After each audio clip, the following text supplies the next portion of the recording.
Afternoon, everybody. Welcome to today's webinar on McIntyre powder and its neurodegenerative effects, with specific reference to the study done by the Occupational Cancer Research Center here in Toronto. So we're going to turn over to Dr. Paul Demers from OCRC in a few minutes. Just to put everything in context though, we'll start off with a few words from Janice Martel, who first began organizing around the issue of McIntyre powder and its possible health effects several years ago, and has now been working with OCOW on this issue for a little over 5 years. And she'll put the whole thing into context briefly, and then we'll go to Dr. Demers. Thanks. So I'm Janice Martel, and I work as an occupational health coordinator with OCOW in Sudbury. And I just wanted to give a little bit of background before Dr. Demers speaks about how we kind of got here. McIntyre powder, for those of you who don't know, there are many people on this line who experienced this firsthand. Mine workers and their families are on this line as well. And this is McIntyre powder being blown into the change room in 1944 at McIntyre Porcupine Mine in Schumacher, Ontario, near Timmins. And McIntyre powder is finely ground aluminum dust, and it was brought into mines and into factories where silica dust is used, on the theory that it would prevent the lung disease silicosis. So the theory was that if you breathed in this aluminum dust, the aluminum would engulf or surround the crystalline silica molecules, making them less soluble, and that you just cough it out at the end of your shift. It was mostly used in silica dust producing industries. You can see the screen on your right is Buffalo Pottery Incorporated, and you can see two workers breathing this aluminum dust from a ball mill into using these hoses and treating themselves individually that way. There was one gentleman that I spoke to who was not a mine worker. Most of the people that I've dealt with through this work have been miners or electricians or underground workers in Northern Ontario mining communities and in some ways across Canada. But there is one worker who actually signed up for this webinar. I'm hoping he's on here, who received the aluminum dust like the one on the right down in the United States in a refractory. The picture on your left is the aluminum dust being blown into the mine dry in Western Kalgoorlie, the North Kalgoorlie mine in Western Australia. It was used there as well and went worldwide for use. The reason that they blew it out that way is because when you're in mining and you're going underground in a cage, you have 20, 30 workers that can go in a cage at a time, and it was not economically feasible for the mines to treat these workers individually. Just overall, this sort of gives you a scope of how widespread this was. In Ontario, there was 27,500 workers who were exposed to McIntyre powder aluminum dust. Official use began in 1943 in Timmins. They had McIntyre Porcupine Mines officials in conjunction with the Banting Institute in Toronto, who had done some lab work on animals. The Banting Institute in Toronto had done some lab work for the animal studies that were done before they started doing human studies in the early 1940s, before official use began. So minimum from the numbers that I was able to figure out based on the research that I did, there was 42,000 mine workers and factory workers exposed worldwide.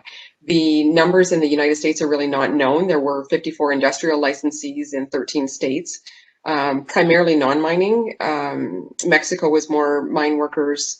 Western Australia, there was about 4,800. And in non-mining industries would be things like pottery workers, steel foundries, refractories, things that used silica dust. McIntyre powder went on for basically from 1943 or so to 1979 that we know of. I have had miners explain to me that it went on longer in some of the mines. The only documented evidence that I have of that outside of miners telling me is there is a mining master record card that did up to about 1981 had aluminum dust checked off, and that was up in Kirkland Lake. I believe it was Macassa mine. But once the aluminum dust was stopped using, and it was basically stopped after some some lobbying by the steelworkers. Mine Mill did some lobbying, and the steelworkers had talked to the Toronto Star and the Fifth Estate, and a program went on in September of 1979 and was aired. And once people really saw what was happening to these mine workers, the Ministry of Labor really got involved and shut it down. So what happened between that time and now, 40 years later, we now have this study that Dr. Demers is going to speak about that really looked at comparing the neurological disease rates in miners who received the aluminum dust, miners who did not receive the aluminum dust, and then the general population of Ontario. How did we get from 40 years ago stopping the practice to suddenly having an interest in looking at what happened to these miners? Well, we got here by creating a space to listen to the workers. My father was one of the McIntyre powder exposed miners. He ended up with Parkinson's. And I really questioned when I found out. I was 11 years old when he was first exposed to McIntyre powder. And, I was 44 when I found out that he was actually exposed to McIntyre powder, because that's when he first told us about it. And like many of you, I was horrified to find out that this was used, that it was against practice, and against they didn't have voluntary consent. It was no choice. You take this stuff or else kind of thing, for a job threatening. And I wanted to know whether his Parkinson's was related. But I'm not a doctor. I'm not a scientific researcher. So I started the McIntyre Powder Project to start speaking to workers and ask them, whether they were exposed, what kinds of health issues they have, if any, and start documenting that. And I have 542 or 43 people on my voluntary McIntyre Powder Project voluntary registry. Generally runs about 9 to 10% that have Parkinson's. I think I'm up to 52 or 53 now that had Parkinson's of that 540. Lots of respiratory. I have 3 4-inch binders of health issues, and 1 binder is taken up by respiratory, not including silicosis. There's a ton of health issues, some other neurological issues coming up, ALS, and lots of memory issues of undiagnosed things, Alzheimer's, and lots of cancers of various kinds. Those kinds of things are concerning. Some cardiovascular issues as well. And because those many issues were coming up, the occupational health clinics for Ontario workers, OCAL, became involved and sort of co-planned with the United Steelworkers, District 6, and the locals in Timmins and Sudbury, and with support from other labor organizations, staffed these intake clinics in Timmins and Sudbury in 2016 to gather, health information, demographic information, names, dates of birth, work information, work exposure information from these workers. And we had about 325 or so from the 2 intake clinics in Sudbury, in Timmins that year, and we're now up to well over 500 who have registered with us, with OCAL, and they've collected all this information. And as you can imagine, when you take in a few days that much information from workers, it's a lot of administrative work to follow up, to try and get some medical records so that the OCAL staff can review them. But that's how we started to learn what these workers had gone through, what was going on, and it really kind of created the pressure for us to do something about it. And I think the thing that elevated things the most was the media. I have huge respect for the journalists of all sorts. These are just a few of the stories that have come out. There's been dozens and dozens and dozens of them over the last few years. Local newspapers in, Timmins and Elliott Lake, national and international publications have really taken an interest in these miners and wanted to find out, what was it like to sit in this, for lack of a better word, gas chamber and inhale this stuff every day before work? Did you have a choice?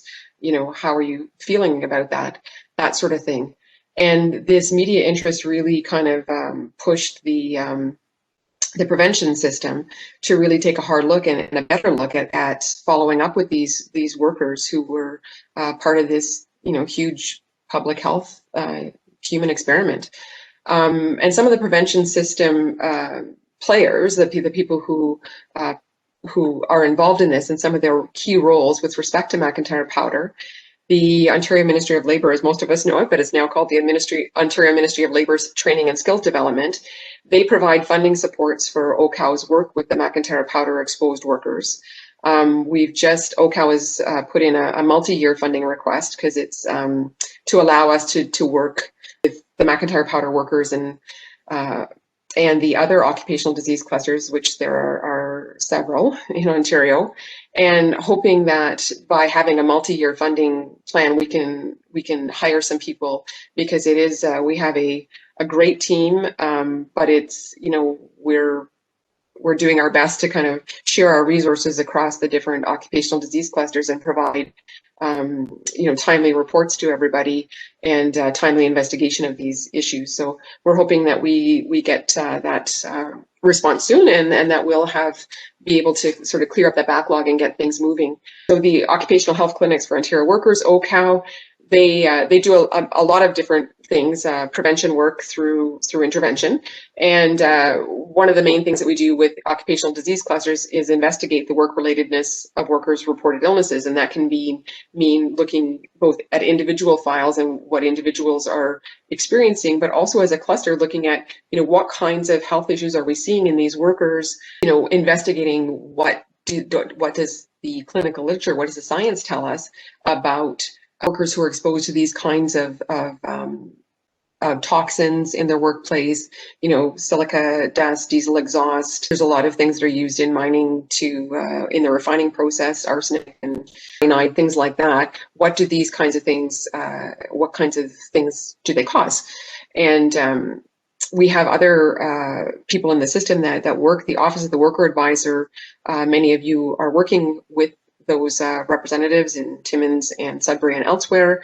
They represent non-unionized workers or estates for WSIB claims, and labor unions. The USW is the main one for McIntyre powder, will represent unionized workers and estates for WSIB claims. Workplace Safety and Insurance Board used to be called Workers' Compensation. They process claims from McIntyre powder exposed workers and estates, and we've been seeing many of those being processed through. Some with positive results. Now that we've had this OCRC study, we have several with Parkinson's who've been approved, many with COPD, which the WSIB seems to be recognizing McIntyre powder's role in both COPD and Parkinson's. And then there's a lot of other mining exposures that, lung conditions and stuff caused by other mining exposures that we're seeing some positive results for them. And we're also seeing denials, and OCAU is working on those cases as well. The WSIB is the one that commissioned the Occupational Cancer Research Center study that you're going to hear about today to investigate McIntyre powder and neurological disorders. OCAU continues our work with individual worker files. We're completing interdisciplinary reports. So we have doctors and occupational hygienists reporting on mining exposures and various health conditions like bladder cancer and pancreatic cancer, sarcoidosis, silicosis, COPD, things like that. And along with collaborative work with our partners and researchers, we've been with McMaster University doing some measurements of aluminum in the bones of mine workers. That is, we had 15 mine workers from Timmins go down to McMaster University to do those tests. And that has been submitted for publication to a journal that should be coming out hopefully in the next few months. Andrew Zarnke did analysis on the physical and chemical characterization of McIntyre powder, and that's really leading us to where we want to look at cardiovascular issues and different things like that because of how finely ground the aluminum dust was.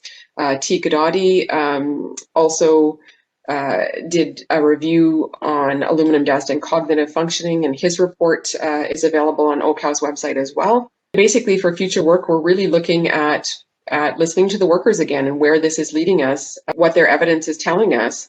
Sarcoidosis and idiopathic pulmonary fibrosis are two things that we're looking at. These are lung conditions. Sarcoidosis can affect many organs, but those cases are often being denied from compensation, and we're really taking a look at that because the screening that workers went through, that miners went through underground, the chest X-rays that they had every year and pulmonary functioning tests is because they are underground miners are at risk of interstitial lung disease, of those kinds of fibroses. McIntyre powder was brought in to shave off, and the theory that it was going to prevent these kinds of lung conditions. So if all of those things were happening, there is evidence that that these kind of mining conditions can cause this.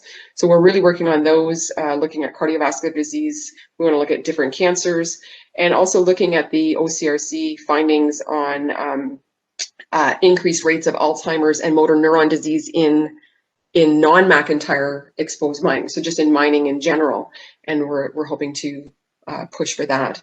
I know that on this phone call, there are a lot of mine workers and a lot of their survivors. We need to continue to listen to your voices, and I hope that you don't feel intimidated today, because there's a lot of really keen activists and advocates for workers on this call or on this webinar, and they'll be asking questions, and we certainly want to get to those. But after Dr. Demers's presentation, we'd like to hear from anybody who's willing to speak up about, I can summarize what it was, what McIntyre powder is about, but you've lived it and breathed it literally. So if anyone wants to speak up about that, we'd love to hear that and hear those stories. And just to give some context, I have worked in social service type work for over 30 years now, and I have never had a coworker die. Never. I don't know personally any coworker who has died. Virtually every miner that I spoke to personally knows somebody who has died on the job, and every miner that I have spoken to knows multiple people who have died of occupational disease. And I think we really need to listen to those voices and to change how we approach occupational disease. Thank you for your time. Great, thanks, Janice. Janice mentioned some of the areas we're currently looking into, OCal hygienists and doctors, and over the next couple of months, we will be having some more webinars on those issues, cardiovascular disease and occupational exposures, as well as some of the specific lung conditions that she mentioned.